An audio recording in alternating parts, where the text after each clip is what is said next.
Kalau masih ada jemaat pilih-pilih pendeta berkhotbah ini orang susah masuk surga. Karena itu pendeta tidak bisa tolong dia, Tuhan Yesus yang tolong. Di Manado sini ada jemaat pilih-pilih pendeta.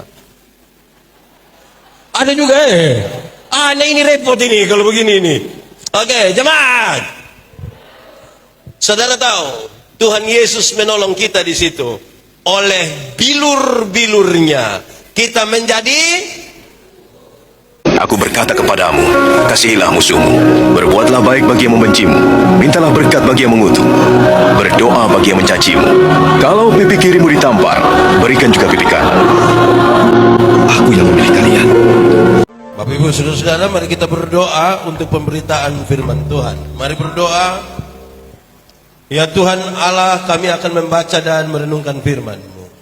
Kami mohon arahkanlah seluruh hati, pikiran, hidup kami hanya pada pemberitaan firman saat ini. Sebab siapa kami ini Tuhan? Kami orang-orang berdosa.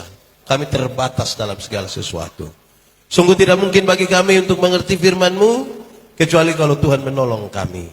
Oleh kuat kuasa Roh Kudus-Mu kami mohon, hari ini kami dimampukan bukan saja untuk mengerti firman Tuhan, tapi lebih dari itu kami dimampukan menjadi pelaku-pelaku firman-Mu. Jauhkan penggoda pencobaan Tuhan. Biar dalam damai-Mu kami belajar firman Tuhan. Kami rindu pada firman-Mu. Berfirmanlah bagi kami Tuhan. Di dalam nama Yesus. Firman yang hidup itu kami berdoa. Amin. Mari silakan duduk semuanya. Bapak Ibu Saudara-saudara, shalom. Dalam sukacita kita malam hari ini kepada saya diberikan tema menurut Injil Lukas pasal 10 ayat 25 sampai ayat yang ke-37. Injil Lukas pasal 10 ayat 25 sampai ayat yang ke-37. Yang sudah dapat katakan amin. Halo. Itu bagus itu kalau. Oke. Kita baca bersaut-sautan. Saya baca ayat-ayat bilangan ganjil dan bilangan genap, jemaat baca. Menurut Injil Lukas 10 ayat 25 sampai ayat yang ke-37, orang Samaria yang murah hati. Pada suatu kali berdirilah seorang ahli Taurat untuk mencobai Yesus, katanya, "Guru, apa yang harus kuperbuat untuk memperoleh hidup yang kekal?"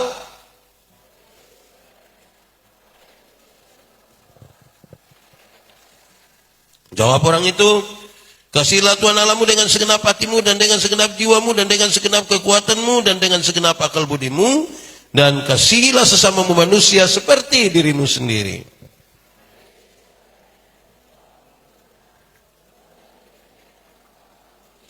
Tetapi untuk membenarkan dirinya, orang itu berkata kepada Yesus, "Dan siapakah sesamaku manusia?"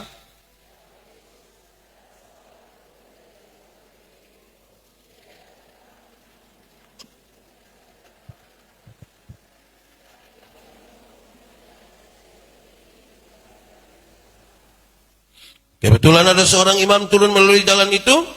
Ia melihat orang itu, tetapi ia melewatinya dari seberang jalan.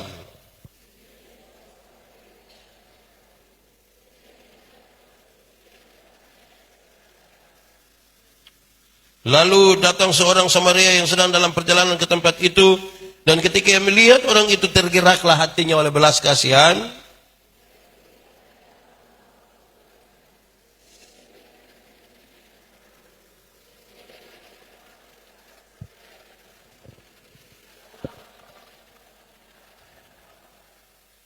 Keesokan harinya ia menyerahkan 2 dinar kepada pemilik penginapan dan katanya, "Rawatlah dia, dan jika kau belanjakan lebih dari ini, aku akan menggantinya waktu aku kembali."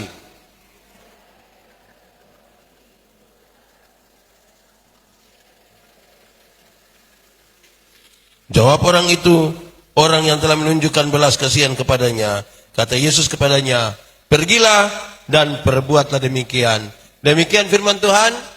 Berbahagia setiap orang yang mendengar firman, memelihara dan melakukan dalam hidup setiap hari. Shalom.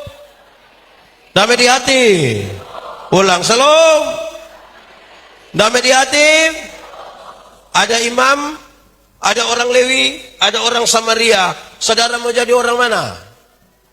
Mau jadi orang Samaria atau Manado? Mau jadi orang Samaria. Yakin bisa jadi orang Samaria?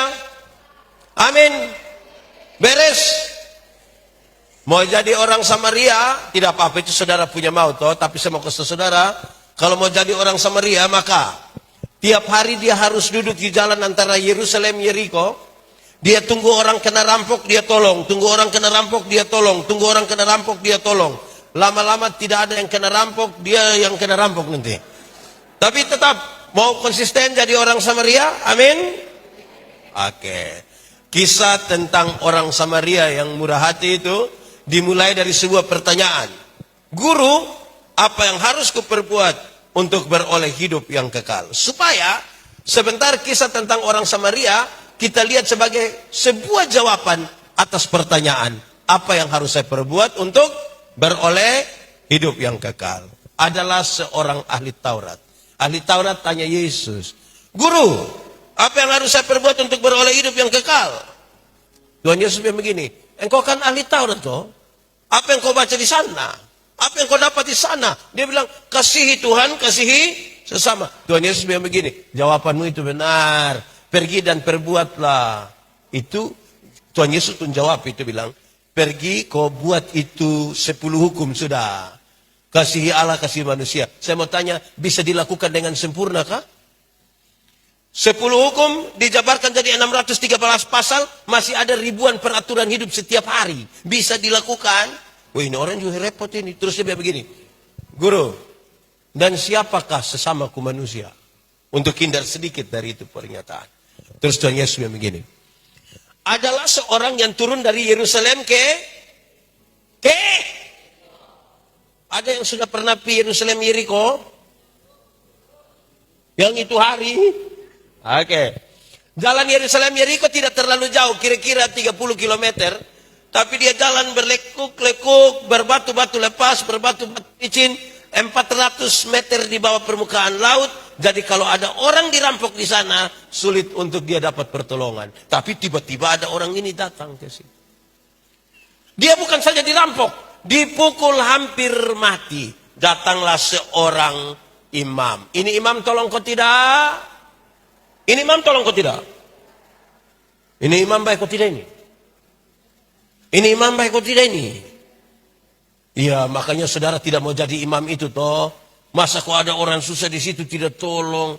Ini imam ini dia tidak sekolah perawat mungkin, jadi dia tidak tahu ini. Oke, saya mau kasih tahu saudara, jangan cepat-cepat juga bilang ini imam tidak baik. Oh, kenapa? Banyak imam ditabiskan jadi imam, bahkan sampai mati tidak pernah melayani di Bait Allah karena antrian sangat panjang. Katakanlah imam ini setelah ditabis dapat kesempatan melayani di Bait Allah, dalam perjalanan dia ketemu orang yang dirampok hampir mati. Saudara tahu kalau dia sentuh itu orang punya darah, dia disebut najis. Sekarang saya tanya saudara, kalau saudara yang jadi imam itu, pilih mana? Pilih tolong itu orang atau pilih pelayanan di Bait Allah? Saudara memilih mana? Tolong atau pelayanan? Tolong atau pelayanan? Yakin? Aman? Baik, saudara bisa pilih ini tolong itu orang. Kalau pendeta Yandi, ya tergantung siapa yang dirampok lah. Kalau yang dirampok itu janda muda, saya yakin pasti saya tolong, saya yakin. Saya terlalu yakin saya tolong. Tapi kalau yang dirampok itu nenek-nenek, pasti saya bilang, nenek, mungkin ini jalan Tuhan juga nenek. Tapi saudara kan ini perawat dong, bagus-bagus toh mau tolong kan? Nah, mantap lah, mantap. Setelah itu imam, datang lagi orang Lewi. Ini orang Lewi itu tolong kok tidak? Tolong kok tidak? Makanya saudara juga tidak mau jadi orang Lewi itu kan? Siapa orang Lewi? Orang Lewi adalah saudara dari para imam. 12 suku Israel, ada satu suku yang dipisahkan hanya untuk urus Bait Allah. Karena ritual orang-orang Israel di Bait Allah itu dari pagi sampai sore terus-terus. Jadi Bait Allah harus bagus-bagus terus. Maka suku ini jangan kerja, urus saja Bait Allah. Nah, waktu dia mau pergi urus Bait Allah, ada orang dipukul hampir mati. Tolong kok tidak kalau saudara yang orang Lewi itu? Tolong? Masih tetap mau tolong? Mantap. Kalau pendeta Yandi ya tergantunglah. Siapa ya? Oke, sudah 2. Ketiga. Datanglah orang Samaria itu. Ini orang Samaria tolong ke tidak? Tolong. Baik ke tidak? Makanya saudara mau jadi orang baik itu kan? Mantap. Tapi saya mau kasih saudara. Kata Samaria yang ditempatkan pada orang ketiga itu dia punya masalah. Kenapa? Orang Yahudi yang ahli Taurat yang tadi bertanya itu tidak bergaul dengan orang Samaria. Padahal satu keturunan, sama-sama adalah keturunan dari Yakub. Mereka bertengkar, berkelahi. Setelah Salomo mati, mereka bertengkar, kakak adik bertengkar, siapa yang akan jadi raja. Itu yang membuat mereka bakalai 10 suku ke utara dan tinggal 2 suku saja di selatan. Kakak adik bertengkar. Waktu Tuhan Yesus datang, waktu kasih perumpamaan, dorang baru baku pukul bertengkar kira-kira 700 tahun. Orang Samaria baru berkelahi dengan saudara sendiri berapa lama? Oh, ini orang Samaria, orang ini kalau sentuh sesuatu, orang Yahudi tidak mau lagi. Karena dianggap najis, haram. Mereka tidak bergaul. Oh, orang rasa itu. Saya mau tanya, ini perawat orang hubungan di rumah aman-aman kok? Dengan suami aman? Dengan orang lain tuh suami aman juga? Ya kan teman toh, teman di atau istri-istri saya yang perawat. Dengan tetangga aman? Dengan ipar-ipar? Bapak mantu? Mertua aman kok? Ah, baik sudah. Baik. Saudara, sekarang lanjut. Yang dilakukan oleh orang Samaria ini ada 7 hal. Supaya ini perawat yang mau tetap jadi orang Samaria ini pikir-pikir dia bisa ke tidak ini. 1. Ini orang Samaria, ini perawat lebih tahu tapi saya bantu dari teks ini. Ini orang Samaria ambil anggur, siram di luka-luka orang itu.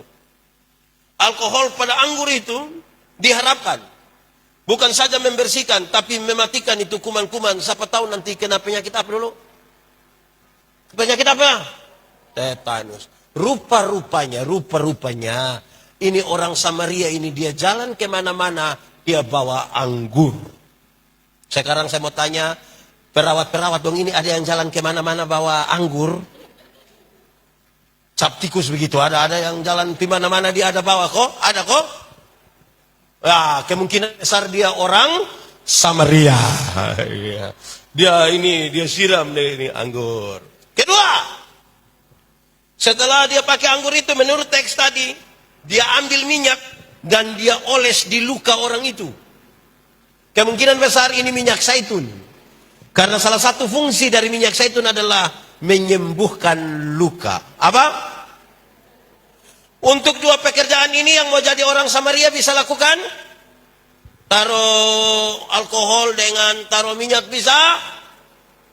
Yang tadi mau jadi Samaria kok sepertinya dia punya suara makin menurun ini.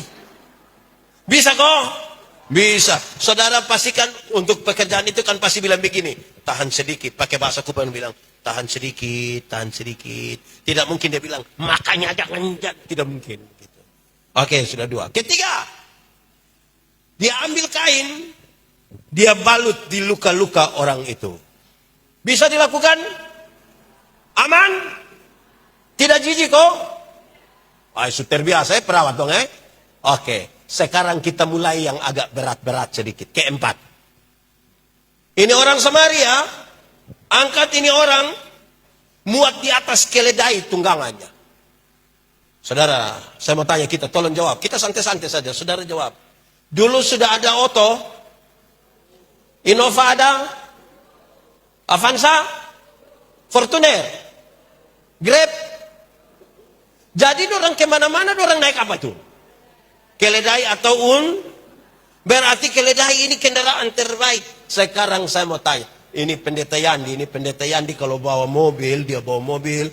Ada orang kena pukul, ada orang celaka. Untuk tolong pendeta Yandi tolong, untuk tolong saya tolong. Tapi itu pertolongan itu biasa jadi masalah kalau masyarakat yang ikut tolong itu lihat saya pemuka agak lama itu saya mulai pikiran. Karena sedikit lagi orang akan bilang, Bapak bisa bawa ke rumah sakit pakai Bapak punya mobil kok. Oh itu saya.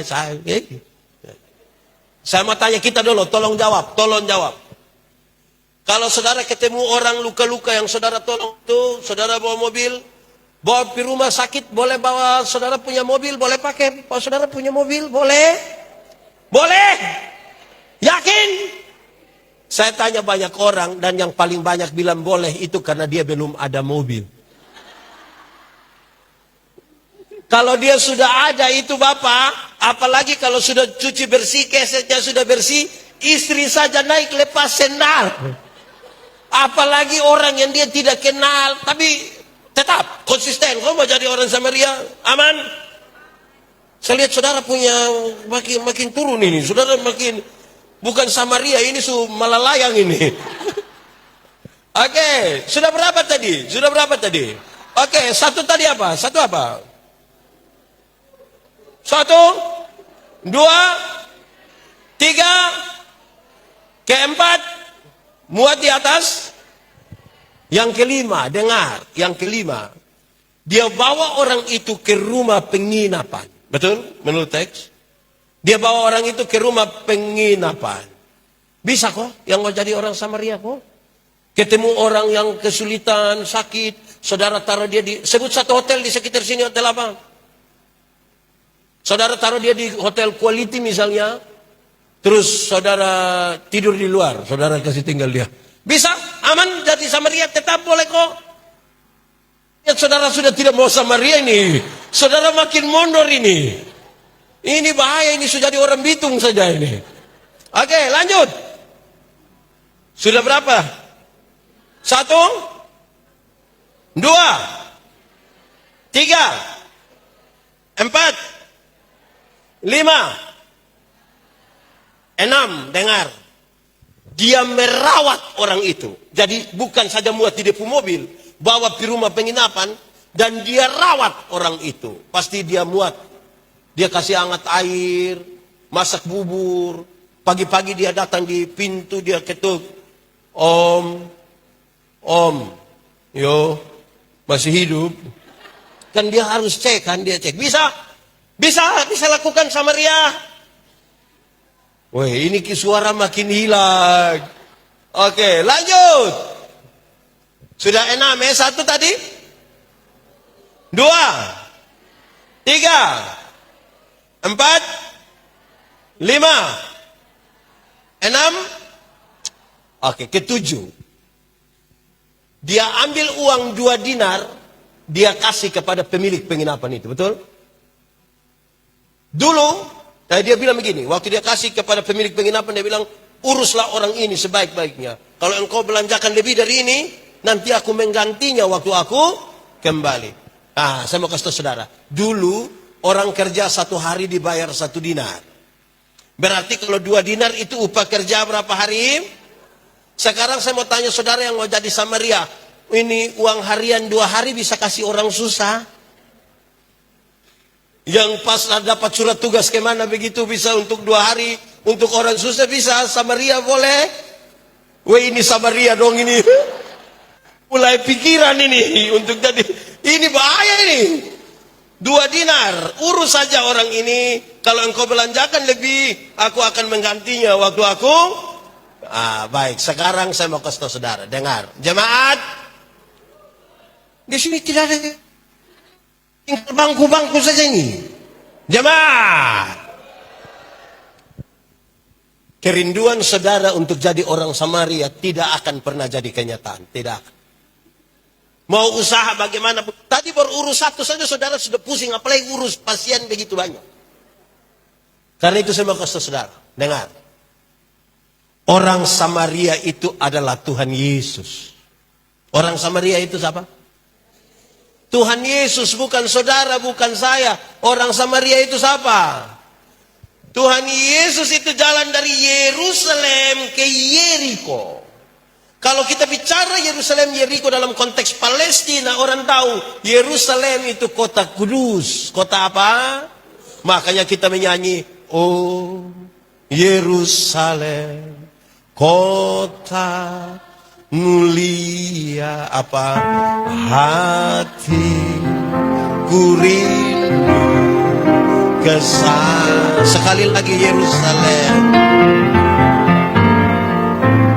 oh Yerusalem, kota mulia, hati ku rindu apa kesal.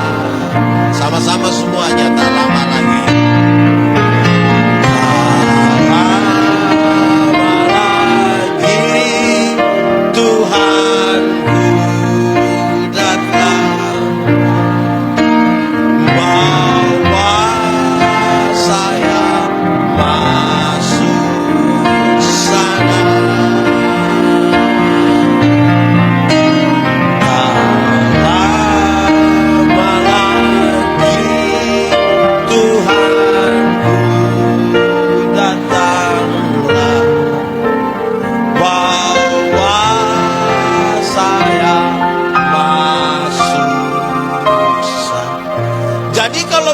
Dalam konteks Palestina, Yerusalem adalah kota kudus, Yeriko adalah kota terkutuk. Jadi Tuhan Yesus itu datang dari kota kudus ke kota terkutuk. Ini sebuah gambaran, metafora untuk mengatakan Tuhan Yesus datang dari surga yang kekal ke dalam dunia yang penuh rawa payah. Jalannya adalah jalan 30 kilometer. Via Dolo. Dalam perjalanan Via Dolorosa yang berat itu, Tuhan Yesus bertemu dengan orang-orang yang dirampok, dipukul hampir mati di situ. Siapakah orang itu? Orang itu adalah pendeta Yandi. Orang-orang itu adalah kita ini. Kita inilah orang-orang yang Tuhan Yesus temukan dalam perjalanan Yerusalem, Yeriko, dipukul, dirampok, hampir mati. Pertanyaannya, siapakah yang merampok kita? Siapa yang merampok kita? Ini suara tidak ada lagi. Siapa merampok kita? Jangan cepat-cepat bilang iblis. Karena mungkin juga iblis tidak tahu. Ada dulu beredar di grup WA itu, satu saat ini iblis minta ketemu Tuhan. Tuhan, yuk ketemu dulu. Nah, kenapa? Saya mau berhenti dari iblis. Kenapa? Manusia su ambil saya pun pekerjaan semua. Yang kau punya maksud? Tuhan, yang korupsi itu manusia. Itu uang korupsi juga dan tidak bagi saya. Tapi orang bilang itu saya pun pekerjaan. Yang selingkuh itu manusia. Dong pi mana-mana dong tidak ajak saya juga. Tapi orang bilang itu pekerjaan. Aneh juga Saya mau kasih tahu saudara, kita dirampok oleh kerakusan kita. Kita dirampok oleh ketidakberdayaan kita. Rasa ingin menguasai semua. Dalam kondisi itu kita sekarat. Hampir mati. Untung belum mati ini. Hampir. Dalam keadaan manusia hampir mati. Imam tidak bisa tolong. Orang Lewi tidak bisa tolong. Tadi kan ada kaitan dengan guru. Apa yang harus saya perbuat untuk beroleh hidup yang saudara tahu. Lalu imam punya tugas apa? Pendeta Yandi punya satu pernyataan yang orang paling tidak suka. Bukan orang, hanya berapa orang? 23 orang. Karena om pendeta selalu bilang begini, masuk surga itu seperti pergi WC. Tidak bisa diwakilkan. Betul kok tidak? Siapa yang ketika dia mau WC, Pak Kris mau pergi begitu, saya bilang, Om Kris, yuk, kemana? WC, titip. Masing-masing akan pergi sendiri kan? Para imam punya tugas menunjuk jalan. Orang tanya, Pak, WC di mana? Di situ. Oh, terima kasih Pak. Awas anjing. Imam, orang Lewi tidak bisa tolong. Yang bisa tolong siapa? Yesus Kristus tadi. Amin kok? Untuk masuk surga. Bukan karena imam. Ini kalau masih ada jemaat pilih-pilih pendeta berkhotbah ini orang susah masuk surga. Karena itu pendeta tidak bisa tolong dia. Tuhan Yesus yang tolong. Di Manado sini ada jemaat pilih-pilih pendeta. Ada juga nah ini repot ini kalau begini ini. Oke, jemaat. Saudara tahu, Tuhan Yesus menolong kita di situ. Oleh bilur-bilurnya kita menjadi, waktu kita sembuh saudara, waktu kita yang di jalan Yerusalem Yeriko sembuh, Tuhan Yesus bawa kita ke rumah penginapan. Kemana? Apakah rumah penginapan itu? Rumah penginapan adalah gereja Tuhan. Rumah penginapan adalah, jadi setelah umat manusia ditebus, diselamatkan, Tuhan Yesus titip kita di gereja. Titip di mana? Tapi ada banyak orang larikan diri dari rumah penginapan. Ada yang suka lari dari rumah penginapan. Ini perawat-perawat dong, ini setia di rumah penginapan. Pak Pendeta, kami tidak lari dari rumah penginapan, kami suka pindah-pindah penginapan, Bapak. Penginapan Gemim, penginapan GBI, penginapan ini kami di semua penginapan, Bapak. Saudara, Tuhan Yesus titip kita di rumah penginapan.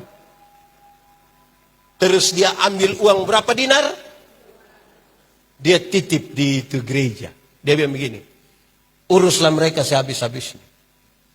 Kalau ternyata yang kau belanjakan lebih dari ini, aku akan menggantinya kembali. Saya mau kasih saudara, barang siapa yang pada masa kini meninggalkan ini, meninggalkan ini, meninggalkan ini, dia akan dapat berapa kali lipat? 2 kali lipat. Jadi dia pakai itu cara untuk menjelaskan sekarang. Saya mau kasih saudara begini, gereja yang urus orang-orang yang Tuhan titipkan kepadanya, gereja itu diberkati. Tapi gereja kalau tidak urus orang-orang yang Tuhan titipkan kepadanya, gereja itu tidak diberkati. Pendeta, tidak diberkati apa? Kami punya kolekte banyak-banyak. Nanti tiap hari hanya ribut soal kolekte. Apalagi dia hanya kasih 2.000 satu minggu. Berarti 1 bulan berapa? 8.000. Tapi tuduh bendahara makan gaji semua. Repot ini kita hidup ini. Nah, saudara lihat. Setelah saudara dapat gambaran yang itu tadi, sekarang saya lanjut sedikit. Tuhan Yesus balik lihat ini ahli Taurat tadi ini. Dia tanya, kawan, menurut pendapatmu, siapakah sesama manusia dari orang? Ini pertanyaan, jawabannya gampang. Jawabannya terlalu gampang untuk menjelaskan. Tahu bilang, ini yang ini. Tapi itu pertanyaan yang paling menjungkir balikan cara berpikir itu ahli Taurat. Kenapa? Saya mau kasih tahu saudara bahwa orang Yahudi itu, termasuk ahli Taurat itu, dia pikir dengan dia bisa melakukan 10 hukum Taurat, dia tidak perlu lagi juru selamat. Orang Samaria itu dia tidak butuh lagi.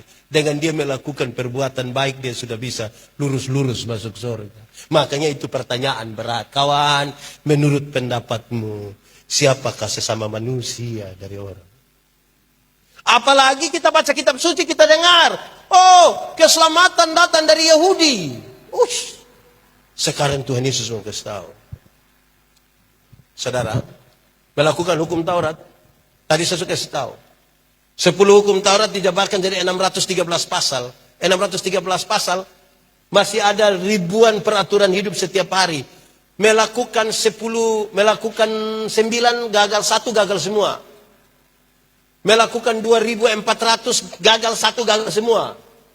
Siapakah yang dapat melakukan yang sempurna sekarang? Karena itu ada 2 pengajaran. Nanti sebentar baru kita tarik ke soal-soal perawat dong. Perawat dong, kita belum ngomong ini. Ini kita masih penjelasan ini teks dulu. Karena banyak orang memahami ini teks dengan bermasalah. Saudara, kita lanjut. Tuhan Yesus mau kasih tahu 2. Apakah dengan kekuatanmu engkau bisa masuk surga? Tidak bisa. Engkau butuh itu orang semua. Dosa ini saudara, kita bisa tahan untuk dosa yang kelihatan. Contoh, saudara tidak akan pernah dengar pendeta yang dipencuri. Saudara tidak akan pernah dengar. Tapi saudara tidak tahu apa yang dalam isi hati saya ketika saya menginginkan sesuatu dari orang lain. Yang kelihatan kita bisa tahan, Bapak.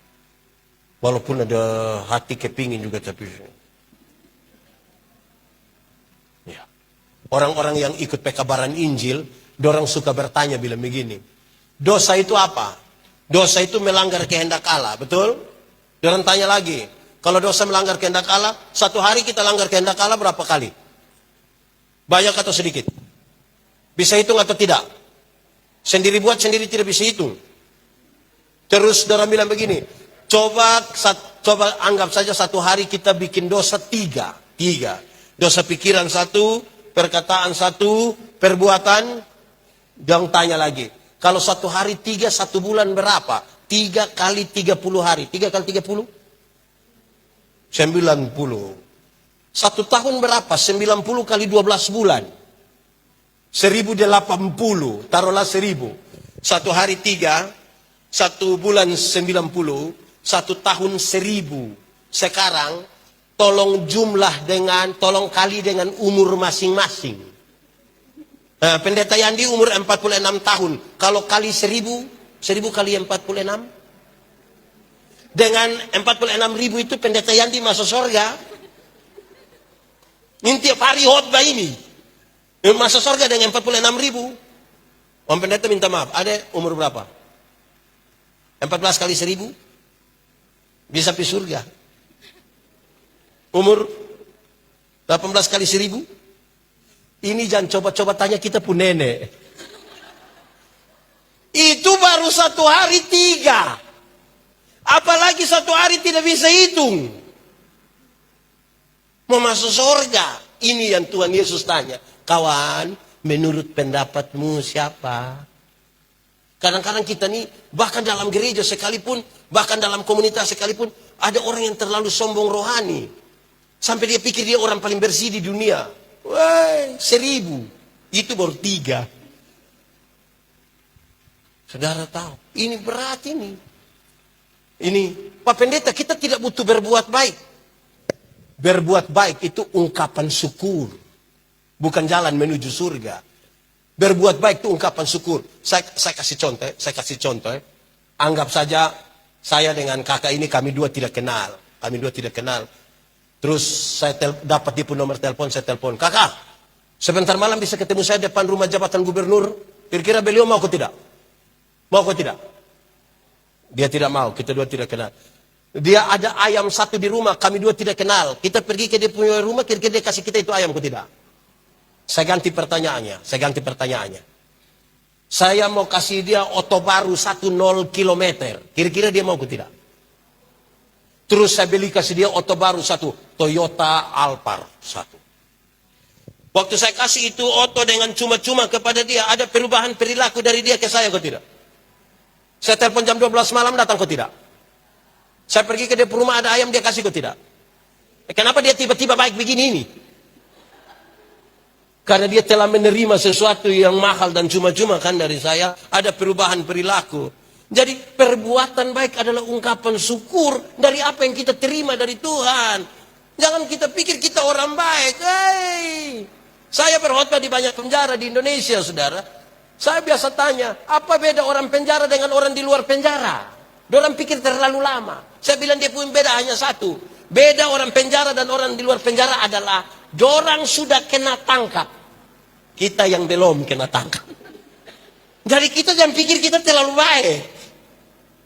Kita ini yang kadang-kadang di mana sini ada yang suka menghakimi orang lain, kah? Yang dia rasa dia turun-turun dari langit langsung turun ke Yerusalem. Ada yang begitu. Kita semua ini orang manusia cilaka yang Tuhan temukan kita dalam perjalanan dari mana? Yerusalem ke kita hancur, hampir mati di situ. Untung baik oleh bilur-bilurnya kita menjadi sembuh. Amin kok. Itu maksud pertama. Maksud kedua, waktu Tuhan Yesus tanya bilang, kawan, siapakah sesama manusia? Tuhan Yesus mau ukur seberapa dalam, seberapa jauh kehidupan dia dengan Tuhan. Apa maksudnya? Ahli Taurat itu kan sudah hebat. Artinya untuk hukum Taurat dia sudah tahu semua kan. Jangankan ahli Taurat. Anak-anak orang Yahudi umur 5 tahun. Itu sudah hafal 10 hukum. Umur 5 tahun. Ada yang umur berapa? Ada umur berapa? Nanti tambah setahun dia sudah hafal 10 hukum. 10 hukum. Ada orang Yahudi umur 5 tahun 10 hukum. Bukan kayak kita pemuda. Besok mau nikah baru tanya. Hukum ke-6 apalagi. Umur 10 tahun, hafal 613 bab penjabaran dari hukum Taurat. Umur 10 tahun. Waktu umur 12 tahun mau jadi umur 13 tahun, itu mereka bukan saja menghafal, melakukan apa yang mereka hafal. Bukan kayak kita punya. Anak umur 5 tahun bukan ajar jangan membunuh, jangan berzina, jangan mencuri. Ajar dia. Pendeta datang, orang tua bilang, adek, coba adek TikTok kok om pendeta lihat.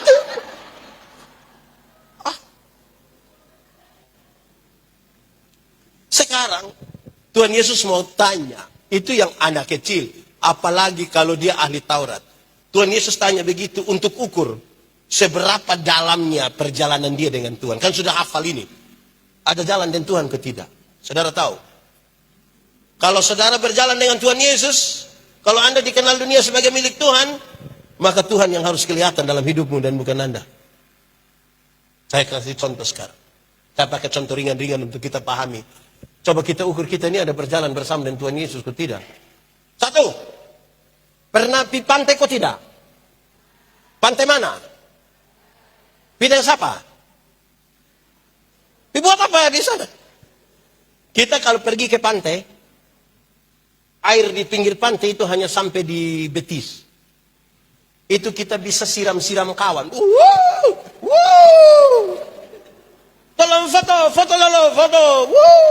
Itu pinggir pantai. Coba masuk barang 500 meter ke dalam. Perahu sudah mau tenggelam baru bilang, woi perahu sudah mau tenggelam, foto dulu, foto. Bisa. Yang gaya-gaya itu dia baru bermain-main di mana? Pinggir pantai. Jalan belum jauh. Saya mau tanya kita dulu. Pernah jalan kaki? Kemana?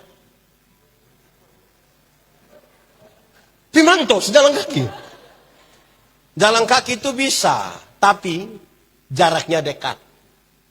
Karena jarak dekat, kekuatan full ada pada kita. Orang kita tidak butuh, bahkan Tuhan pun kita tidak butuh. Ibu-ibu bisa pakai high heels tinggi begini tidak apa. Karena kekuatan ada pada kita, jaraknya dekat. Mari kita lihat lebih jauh. Pernah naik Grab atau ojek pernah? Ini sudah lebih jauh kan? Coba kita naik ojek. Itu orang lari dari sini ke mana kira-kira? Ke mana? Sebut satu tempat, mana begitu? Dia lari, menuju rumah sakit. Saya yakin kalau dia sudah cepat lari, yang di belakang akan korek dia bilang, Adi, pelan sedikit. Kenapa? Saya pun dada tidak bisa, saya pun dada. Terus itu anak ojek bilang, tidak bisa ibu. Ibu hanya bayar 5.000. Kok 5.000 kenapa? Kalau 5.000 tidak pakai rem. 10.000 dulu baru pakai rem. Tapi poinnya dapat. Mulai jauh berjalan, rasa takut mulai ada. Lebih jauh. Pernah naik bis? Pernah pergi pulang kawan-kawan pakai bis? Duduk di samping sopir pernah? Pernah kok tidak waktu lari turun, pas bok-bok itu dia belum rem, kita mau angkat kaki injak begini pernah? Makin jauh berjalan, kita bukan siapa-siapa. Kita bukan siapa-siapa. Yang gaya-gaya, sombong-sombong itu baru bermain di pinggir jalan, belum jalan jauh, belum. Lebih jauh lagi, naik kapal laut, pernah? Pergi ke mana? Pisangir, pita laut pernah? Jemaat. Saudara, di NTT itu salah satu laut yang cukup berat itu Laut Sabu. Itu biar kita hebat berenang, kalau tenggelam di Laut Sabu jago hilang. Musim timur itu paling berat. Saya melayani kira-kira 5 tahun di sana. Saudara, kalau musim timur masih ada kapal, setiap kami pulang itu kapal. Itu kalau dorang lihat ada pendeta di atas, dorang datang dengan pendeta, ya kita ibadah. Di darat tidak ibadah Bapak, di laut ibadah. Yang menarik kalau kami ibadah di laut itu, kalau kami ibadah di laut, waktu persembahan itu kami tidak pakai ini, tangguk ini, kami tidak pakai yang ini, kami tidak pakai memang. Pertama karena tidak ada. Tapi yang kedua kami pakai dos yang besar. Kenapa harus pakai dos? Karena kalau kita ibadah di laut itu, Apalagi gelombang ada besar. Yang bawa persembahan datang itu sekali dia isi tangan di saku, itu dapat berapa saja. Semua langsung masuk gitu langsung. Itu tidak lewat otak. Dia dari sini lurus. Beda dengan ibadah di darat. Beda kok tidak? Beda. Termasuk yang sebentar ini. Termasuk sebentar ini. Kalau kita ibadah di darat, yang petugas persembahan datang, kita isi tangan dalam saku ini macam agak lama. Sudah lama lagi baru mata kayak hitung-hitung begini. Terus kita ambil ini persembahan, kita isi. Yang pembawa persembahan sudah lewat, baru kita kaget. Kenapa? Saya isi yang merah tadi. Saudara pernah menyesal isi salah kok tidak? Pernah? Saya pernah menyesal karena ibadah di laut tidak ada. Yang gaya-gaya itu jalan sepotong. Kadang-kadang kita ini cincin harga 20 juta, cincin 20 juta. Isi 5.000. Dari cincin yang 20, kas jatuh 5.000.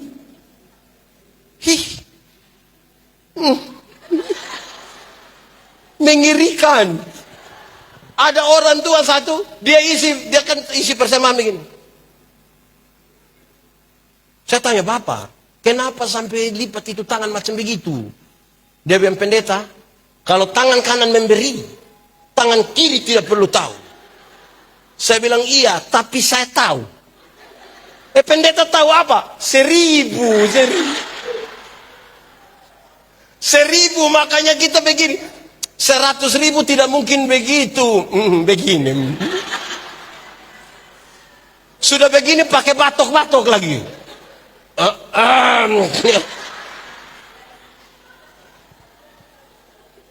Yang gaya-gaya itu bermain masih di pinggir jalan, belum. Lebih jauh lagi, naik pesawat, pernah? Kemana? Ini orang suka jalan-jalan ini. Naik pesawat, jangan naik yang ATR dorang. Naik yang Boeing kah, Airbus kah, itu dia terbang kira-kira 36.000 kaki kan? 36.000 kaki berarti kira-kira ada 12 km di atas udara. 12 km itu pesawat belum jatuh, kita sudah mati, belum jatuh. Dia baru mati sudah kita. Dia mati sudah. Di 12 km itu kan zona nyaman, zona aman, orang sudah bisa lepas dia pun sabuk pengaman, biar tidak rasa kencing juga sengaja jalan-jalan supaya orang lihat ya. Terus tiba-tiba lampu seatbeltnya menyala dan ada suara bilang begini. Berhubung karena kita terbang dalam situasi cuaca yang buruk, karena itu kami minta kepada para penumpang segera kembali ke tempat duduk dan seterusnya. Saya mau tanya, waktu ada pengumuman begitu ada yang berani protes? Ada. Silakan kembali ke tempat duduk. Terus dia bilang, mau kembali untuk apa? Mau kembali. Ada. Jago hilang Bapak. Yang gaya-gaya itu baru jalan belum jauh. Itu main-main di mana? Pinggir pantai belum jauh. Bapak kalau silakan kembali ke tempat duduk. Itu kita balik dengan sempur. Rencana kencing juga tunda Bapak. Kita duduk begini, ada anak kecil 1 ribut, kita kasih tahu dia, Adi, doa. Di ketinggian 12 km, kecepatan pesawat itu kira-kira 900 km per jam. Berapa? 900 km per jam itu cepat atau lambat itu? Itu Rossi juga kalah. Kalau Rossi saja kalah, apalagi anak ojek yang tadi itu lebih kan? Di kecepatan 900 km per jam itu kan dia tabrak awan, pesawat guncang kan? Waktu dia tabrak pesawat guncang, yang agama Kristen langsung bilang, Yesus. Kalau di darat kaget maki, Pak. Ada orang yang kalau di darat itu dia di sini ada yang tukang maki-maki begitu. Saya belum pernah dengar orang maki di atas pesawat, belum pernah ada. Kalau ada yang tukang maki, kita kumpul kasih dia uang beli tiket, suruh berangkat yang musim hujan angin. Itu pulang langsung persekutuan doa di rumah, Pak. Nah, saudara lihat itu pertanyaannya. Siapa sesama manusia? Tuhan Yesus penjara ganti kita, saudara lihat. Ini orang penginjilan bilang begini. Orang pekabaran Injil bilang begini. Tuhan itu maha kasih, betul? Tapi Tuhan juga maha adil, betul? Bagaimana Tuhan yang maha kasih itu sekaligus bisa maha adil? Kalau dia maha kasih, dia sayang ini anak, dia tidak mau pukul. Tapi kalau dia maha adil, satu kesalahan pun harus dia hukum. Karena upah dosa ialah, bagaimana Tuhan yang mengasihi adalah Tuhan yang menghukum. Orang pekabaran Injil pakai ini kisah. Saudara tahu, saya hanya mau cerita ulang. Dia bilang begini, di abad ke-19, ada seorang jenderal tentara namanya Jenderal Samila. Jenderal siapa? Jenderal Samila ini anti pemerintah, dan dia bergerilya dari hutan-hutan lawan pemerintah. Satu saat, ada informasi ke dia, lapor komandan, kita pembahan makanan dicuri orang. Dia sangat marah. Kita sudah susah di hutan lagi, kamu curi lagi. Hei, cari yang pencuri itu, tangkap dan cambuk dia di muka umum, biar yang lain tidak berani lagi. Jangan coba-coba kamu pulang kalau tidak dapat yang curi itu. Mereka bergerak cepat, tangkap yang pencuri. Dorang datang. Bapak, lapor, yang pencuri sudah kami tangkap. Oke? Panggil semua orang, bikin siap tempat di situ, cambuk-cambuk, algojo-algojo siap. Setelah semua sudah siap, Jenderal Samila pergi. Betapa terkejutnya dia, kenapa? Ternyata yang pencuri itu adalah dia punya mama kandung sendiri. Kalau dia pukul dia punya mama kandung, dia suruh cambuk dia punya mama kandung, ini anak baik atau tidak? Baik atau tidak? Masa mama kandung sendiri dia hukum? Tapi kalau dia tidak hukum dia punya mama kandung, apakah dia seorang pemimpin yang baik? Pemimpin yang baik atau tidak? Tidak baik. Masa orang lain kalau curi dihukum, mama kandung sendiri tidak hukum. Lalu apa yang dilakukan oleh Jenderal Samila? Jenderal Samila buka dia punya jubah tentara yang penuh dengan lambang-lambang kebesaran. Buka dia dengan telanjang dada, telanjang dia pun badan. Dia datang peluk dia punya mama kuat-kuat. Waktu dia peluk dia punya mama, dia bisikan satu kalimat penting di dia punya mama pun telinga. Dia bilang, "Mama, aku mengasihi engkau." Dia pun mama peluk dia kuat-kuat menangis. Dan dari mulut Jenderal Samila dia bilang pada algojo-algojonya, "Cambuk." Para algojo mulai maju dan cambuk dia punya mama. Tapi karena dia yang tinggi besar itu peluk dia punya mama kuat-kuat, tidak ada satu cambukan pun yang kena dia punya mama punya badan. Semuanya terkena di Jenderal Samila punya badan. Saya mau tanya, ada kasih atau tidak? Ada keadilan atau tidak? Saudara lihat, kasih dan keadilan hanya bisa berjumpa melalui sebuah pengorbanan. Itu yang membuat kita selamat. Tidak boleh ada orang rohani di Manado, tidak boleh. Karena kasih dan keadilan berjumpa dalam sebuah pengorbanan. Nah, kata kunci pengorbanan itu yang mesti dipakai oleh para perawat ini. Ini perawat dong, ini dulu waktu masih honor, gaji 300.000, 500.000 per bulan.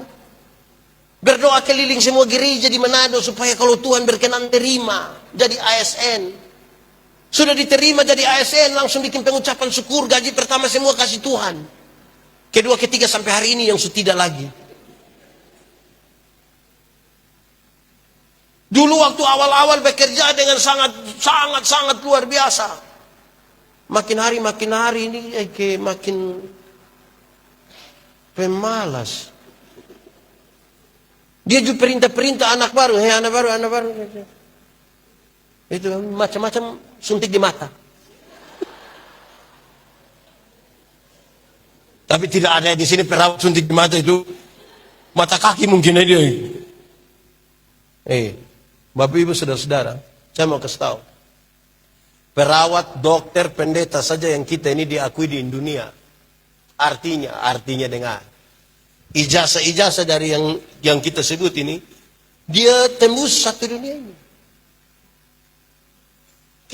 Saudara diakui di ini dunia ini. Kalau saudara tidak melayani dalam pengorbanan dengan hati yang penuh, tidak bisa. Tidak bisa. Kita kadang-kadang orientasi kita ini hanya mau jadi apalah. Wih, kalau perawat satu sudah jadi kepala puskesmas, kita sudah tidak bisa lagi. Kita lebih banyak bicara, dia pun tidak baik. Wih, dulu waktu kuliah dia paling bodoh, sudah dia paling bodoh. Waktu belajar itu dia tidak menghadap dosen, dia menghadap tembok, dia mungkin itu. Dan saudara-saudara, pengorbanan, berkorban. Saudara, pengorbanan itu seperti apa? Apakah dengan pengorbanan ini kadang-kadang orang menafsirkan dia sebagai upaya untuk memberi saja. Memberi sesuatu. Pengorbanan itu juga bisa berarti kita menjadi tempat. Kami pendeta ini, orang pun tidak baik, dia orang pun baik, semua dan tumpahkan di kami. Dua orang berkelahi, kok kami pergi duluan di sini, yang ini maki kami, bilang kami bela dia. Kita pergi ke sini, dia bilang saya bela dia. Kasih ketemu don dua berkelahi di kami pemuka. Kami juga pusing ini gitu.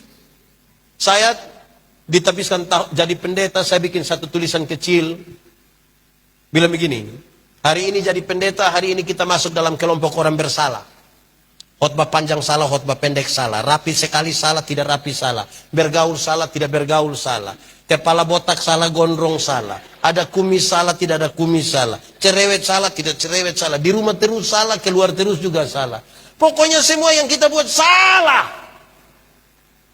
Jadi kalau saudara berusaha untuk membenarkan diri, itu pekerjaan yang sia-sia. Lakukanlah segala sesuatu seperti untuk Tuhan dan bukan untuk. Saudara tahu, Tuhan Yesus bertanya pada hal yang sangat praktis. Ketika aku lapar, kamu ada di mana?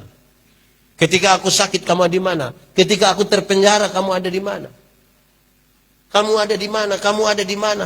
Dia bicara tentang keberpihakan, solidaritas. Kenapa kita butuh solidar dengan orang lain? Karena Tuhan Yesus lebih duluan solidar dengan kita. Saya berkhotbah dan saya bilang, solidaritas orang Kristen ini kadang-kadang mengerikan. Saudara pernah belanja di mall? Kau pernah kok? Mall di sini nama apa? Mall apa? Di situ. Pernah tawar di itu mall? Kau pernah tawar? Kau tidak? Kita berani tawar, itu pasti orang marah kita itu. Temanju bisa marah kita. Pemilik mall orang kaya atau orang miskin? Saudara lihat, beli di orang kaya tidak tawar. 99.900, dia ambil 100.000, dia kasih. Orang kasih kembali permen satu, dan tidak. Kau dapat saja, jangan ukur saya, kau dapat saja. Tapi kalau pagi-pagi dia beli sayur di nenek-nenek yang nenek-nenek susah, mungkin pulang jual sayur itu nenek sudah mati. Itu tawar atau tidak? Tawar atau tidak?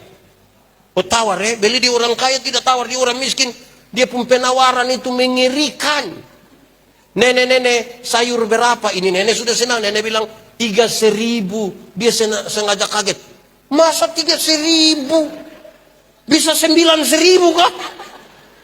Kadang-kadang dia tambah satu kalimat lagi. Bisa 9.000 kan, nenek dorang tanam sendiri juga. Itu kalau saya yang jual, saya bilang bawa gratis saja, bawa gratis terus. Tawar sayur 3.000 jadi 9.000, padahal turun dari mobil Innova. Di tangan kanan ada iPhone, di tangan kiri ada Samsung terbaru.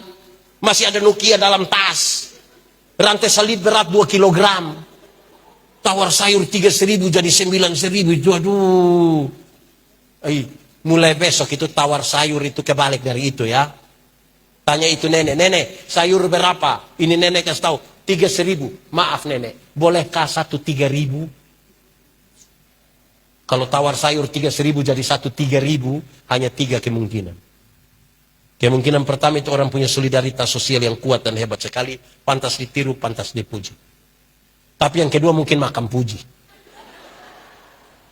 Atau mungkin yang ketiga gila juga mungkin. Itu kita yang menentukan itu semua. Solidaritas. Itu penting saudara. Ini kadang-kadang, ini perawat dong, ini kan permisi yang laki-laki saya tidak omong, kan kita laki-laki semua. Yang ibu-ibu sah. Perawat yang perempuan ini cantik-cantik semua. Kadang-kadang orang pilih satu tempat bukan kerja. Orang duduk kotanya ini alat-alat kecantikan dong. Jadi ini pasien sudah datang sudah mau mati di situ, sabar sedikit orang masih tanya. Ngana pakai apa di muka kok glowing begitu? Ini perawat mau mati, ini yang pasien mau mati di sini. Ngana kenapa di muka putih, di leher hitam? Kita sibuk di hal ini sekarang. Itu glowing tambah dengan belanja online, ini yang bikin rusak, ini perawat dong ini. Ya, urus dulu ini orang. Melayanilah begitu rupa sampai orang bilang puji Tuhan. Ada saya punya teman satu, orang Ambon. Dia punya keluarga pergi ke Kupang. Terus sekarang mau beli tiket ini, tiket kapal laut yang orang banyak. Pergi mau beli begini. Ibu, boleh beli tiket toh? Sabar. Nanti kapan? Belum jam 8. Dia duduk. Semua jam 8, pas jam 8 dia bilang, Ibu, kita sudah boleh beli kok. Sabar dulu. Tapi tadi ibu bilang sejam 8. Iya, kok sebentar sedikit, tidak bisa tunggu. Dan cerita di dalam. Ibu minta maaf, ini sudah 8.15, sudah boleh layani kami kok. Sini sudah kamu berapa orang? Saya mau tanya saudara. Menurut saudara itu Pak yang diperlakukan begitu, dia sukacita? Bayangkan kalau dia datang, dia beli pas jam 8, dia pulang cepat. Istri bilang, Papa, kok punya cepat lagi? Pasti dia bilang, aduh, itu orang yang kerja di situ dong, kerja cepat, baik-baik. Puji Tuhan, saya bisa pulang lebih cepat. Puji Tuhan, toh. Coba saudara bayangkan kalau saudara cara kerja begitu, muka begitu lagi. Terus orang datang, sabar sedikit dulu. Makanya jangan nakal-nakal. Sebentar orang puji Tuhan dan kita pun pekerjaan. Nah, kerjalah begitu rupa supaya orang bilang, puji Tuhan. Puji Tuhan. Ingat, Tuhan memberi makan kepada Bapak Ibu semua lewat itu pelayanan. Tuhan itu memberi makan kepada burung pipit tapi tidak melemparkan gandum ke dalam sangkar. Itu burung mesti keluar dari sangkarnya, pergi cari di ladang-ladang. Resiko dia kena di Kupang bilang fiti. Karena itu kerja dengan baik. Kerja baik-baik. Kalau tidak saudara-saudara, kita merusak sesuatu yang saya dulu masih pelayan di kampung. Di pedalaman saya melayan kira-kira 7 tahun mungkin. 7 atau 8 tahun. Saya punya teman perawat satu tuh yang kami dua biasa jalan sama-sama. Ada 3 orang. Satu dia hanya berdoa, yang saya. Yang satu dia ikut-ikut bawa obat. Yang satu itu yang dia kerja, orang punya luka, orang punya segala macam yang kerja. Itu gratis semua. Saya lihat dia ini, kau tidak apa-apa kok, tidak apa-apa. Dia bilang tidak apa-apa, kita hanya bisa melayani begini. Kok banyak orang sembuh? Bukan saja luka yang sakit sembuh. Saya tanya dia, kok pakai obat apa? Saya lihat kok tidak ganti obat ini. Satu obat untuk seluruh penyakit ini. Tapi Pak Pendeta, obat ini pada dasarnya itu standar. Tapi mungkin kita punya hati. Saya yang sakit itu, kalau yang sakit begitu, saya bilang, ini sudah pelayanan, doa sudah, medis sudah. Kalau masih sakit, dosa. Kok yang berdoa sudah, yang medis sudah, nah ini masih sakit, ini kenapa ini? Nah, apa maksudnya saudara? Saudara orang ini diberi tanggung jawab yang tidak sedikit. Kami punya anak-anak dong ini di rumah sakit. Baru lihat perawat dan dokter punya muka langsung sembuh. Baru lihat, sembuh. Dorang tidak makan di rumah, kita sebut perawat satu punya nama langsung makan. Kira-kira ada apa dengan ini perawat ini? Tapi itu berarti bahwa saudara-saudara pun pengaruh itu. Itu pengaruh itu yang dipakai. Ini perawat dong, ini kan tamat, rata-rata kerja di atas 30 tahun. Sampai pensiun. Kalau mati sebelum pensiun ya itu mungkin tidak sampai, tapi itu lebih dari 30 tahun. Saudara bayangkan mengabdi lebih dari 30 tahun. Itu bukan pekerjaan main-main gila. Kalau kita tidak berikan dengan hati yang tulus. Sesuatu itu kalau tidak tulus tidak bisa. Sesuatu tidak tulus tidak bisa. Harus diberikan dengan tulus. Baru kita mengerti bahwa oh ternyata ini. Ternyata. Saya suka nonton film-film di Indosiar. Wah. Yang satu film baru mulai kita sudah tahu di akhir itu. Itu saya sudah tahu memang itu. Tapi ada kisah tentang perawat. Tentang apalah yang betul-betul dong berjuang. Apakah itu memang masih kisah yang nyata atau sudah tinggal cerita? Apalagi yang lebih hebat dari saudara adalah ini acara punya nama Persekutuan Perawat Kristiani. Bayangkan, ini bukan persekutuan perawat batu. Kristiani. Wih, Kristiani. Itu Kristennya dapat sekali itu. Nah, persoalan kita tentang Kristen itu adalah nilai. Kita punya soal tentang nilai. Nilai-nilai Kristiani itu kita sudah dapat, tapi kita tidak pakai dalam hidup. Saya biasa bilang begini. Contoh ya, nilai yang kita... Jadi kita tahu tapi tidak melakukan. Contoh, kalau orang tolong kita terus kita bilang terima kasih, itu baik atau tidak? Yakin? Kalau begitu saya mau tanya, siapa punya suami yang pagi-pagi ibu buat sarapan terus suaminya bilang, ibu terima kasih? Ada? Ada? Ini suami ibu buat sarapan dia tidak terima kasih. Istirahat kantor, makan sedikit di warung sudah bayar lagi, terima kasih lagi. Kadang-kadang tambah bahasa bilang besok saya datang lagi mbak. Hai bapak-bapak, coba bapak-bapak pulang sebentar coba. Ibu buat habis makan malam, coba bapak dengan yakin sekali bilang ibu terima kasih. Woi bapak berani ngomong begitu, ibu pikiran.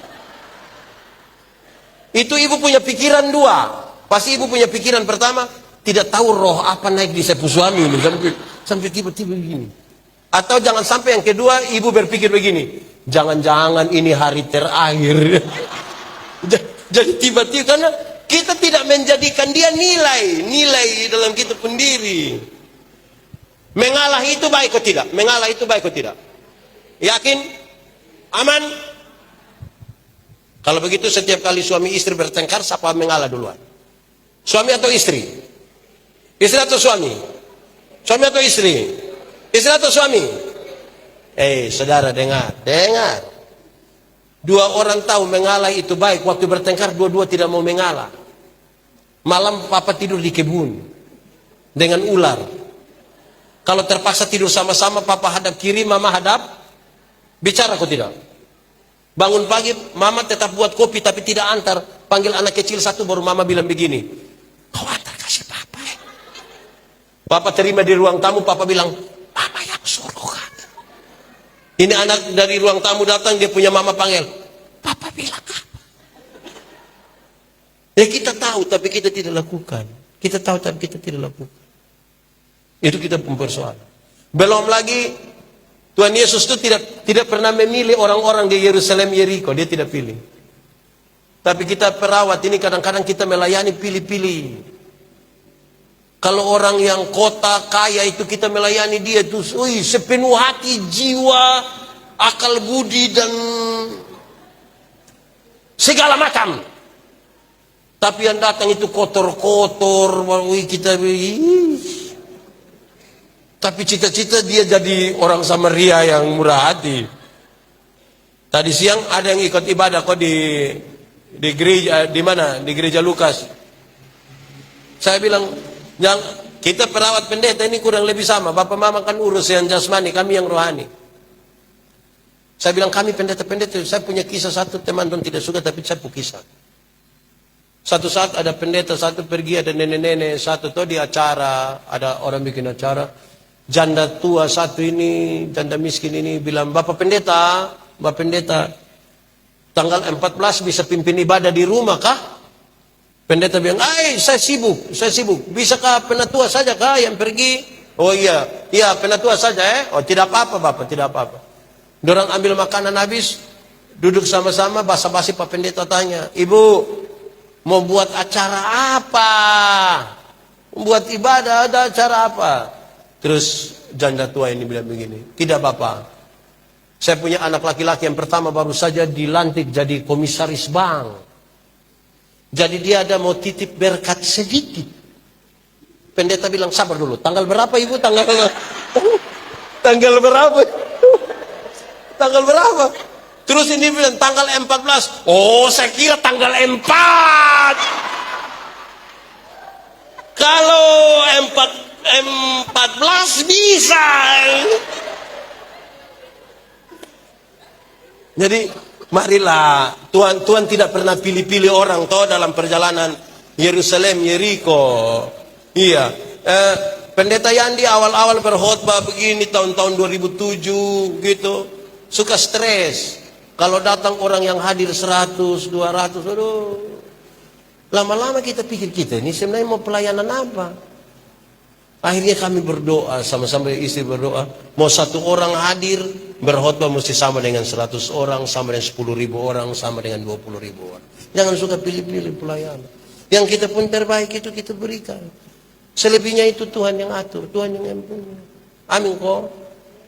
Nah itu yang paling betul. Perawat dong ini bertanggung jawab. Untuk saya juga perawat bertanggung jawab. Orang saya itu hari pas COVID itu, orang melihat-lihat saya, kamu lihat-lihat apa? Sapu hidung dulu bagus. Hanya karena yang begini-begini ini akhirnya hancur saya punya ini. Jadi perawat bertanggung jawab. Tidak ya, yang saya maksudkan itu lebih begini. Saudara urus banyak sekali hal. Apapun yang Bapak Ibu dong lakukan itu, semua orang percaya. Ah, itu harus penuh keyakinan. Kedua, kalau superawat pakai ilmu, nah buang itu yang pok-pok, itu swanggi, itu buang sudah. Kepercayaan sia-sia itu buang. Saya bawa materi di banyak tempat, saudara. Habis bawa materi ada yang pendeta Yandi, pendeta, yo kita foto-foto dulu, boleh. Pas kita mau foto ada yang lari dari sana, jangan 3 orang. Nanti kalau foto 3 orang kenapa mau? Yang mati yang foto.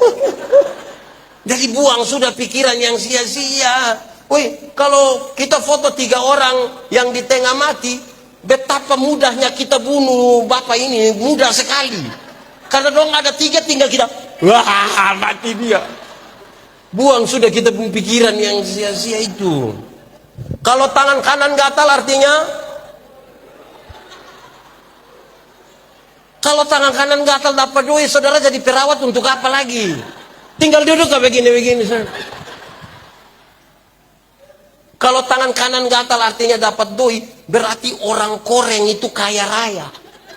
Kok bukan tangan saja yang gatal, semua gatal habis itu. Alkitab bilang, satu-satunya cara untuk dapat berkat itu ialah kerja. Bukan bagatal, kerja. Gitu. Masa gatal dapat doi? Jadi buang sudah itu pikiran yang sia-sia dorang. Aneh-aneh, macam-macam kita ini. Amin kok. Jadi itu hal-hal yang bisa kita pakai. Mari kita tunduk kepala semua di hadapan. Kita mau berdoa. Ya Tuhan, itu yang kami harapkan daripadamu. Kami datang dalam percaya akan firman-Mu. Dalam ungkapan, dalam lagu kami tahu Tuhan menyiapkan yang terbaik bagi kami. Supaya yang lemah dikuatkan. Yang punya masalah dengan keluarga, suami, istri, atau anak-anak, orang tua, Tuhan pulihkan mereka saat ini. Yang punya masalah dalam pekerjaan, Tuhan pulihkan. Yang punya sakit penyakit, bahkan ditutup-tutupi Tuhan, Engkau pulihkan semua. Biar kami pulang dengan sukacita, bukan karena kami tanpa masalah, tapi karena kami tahu Tuhan Yesus yang baik tidak akan pernah membiarkan kami sendiri. Amin. Terima kasih, terpujilah nama Tuhan. Di dalam nama Yesus kami berdoa, sama-sama kita katakan amin. Aku berkata kepadamu, kasihilah musuhmu, berbuatlah baik bagi yang membencimu, mintalah berkat bagi yang mengutuk, berdoa bagi yang mencacimu. Kalau pipi kirimu ditampar, berikan juga pipi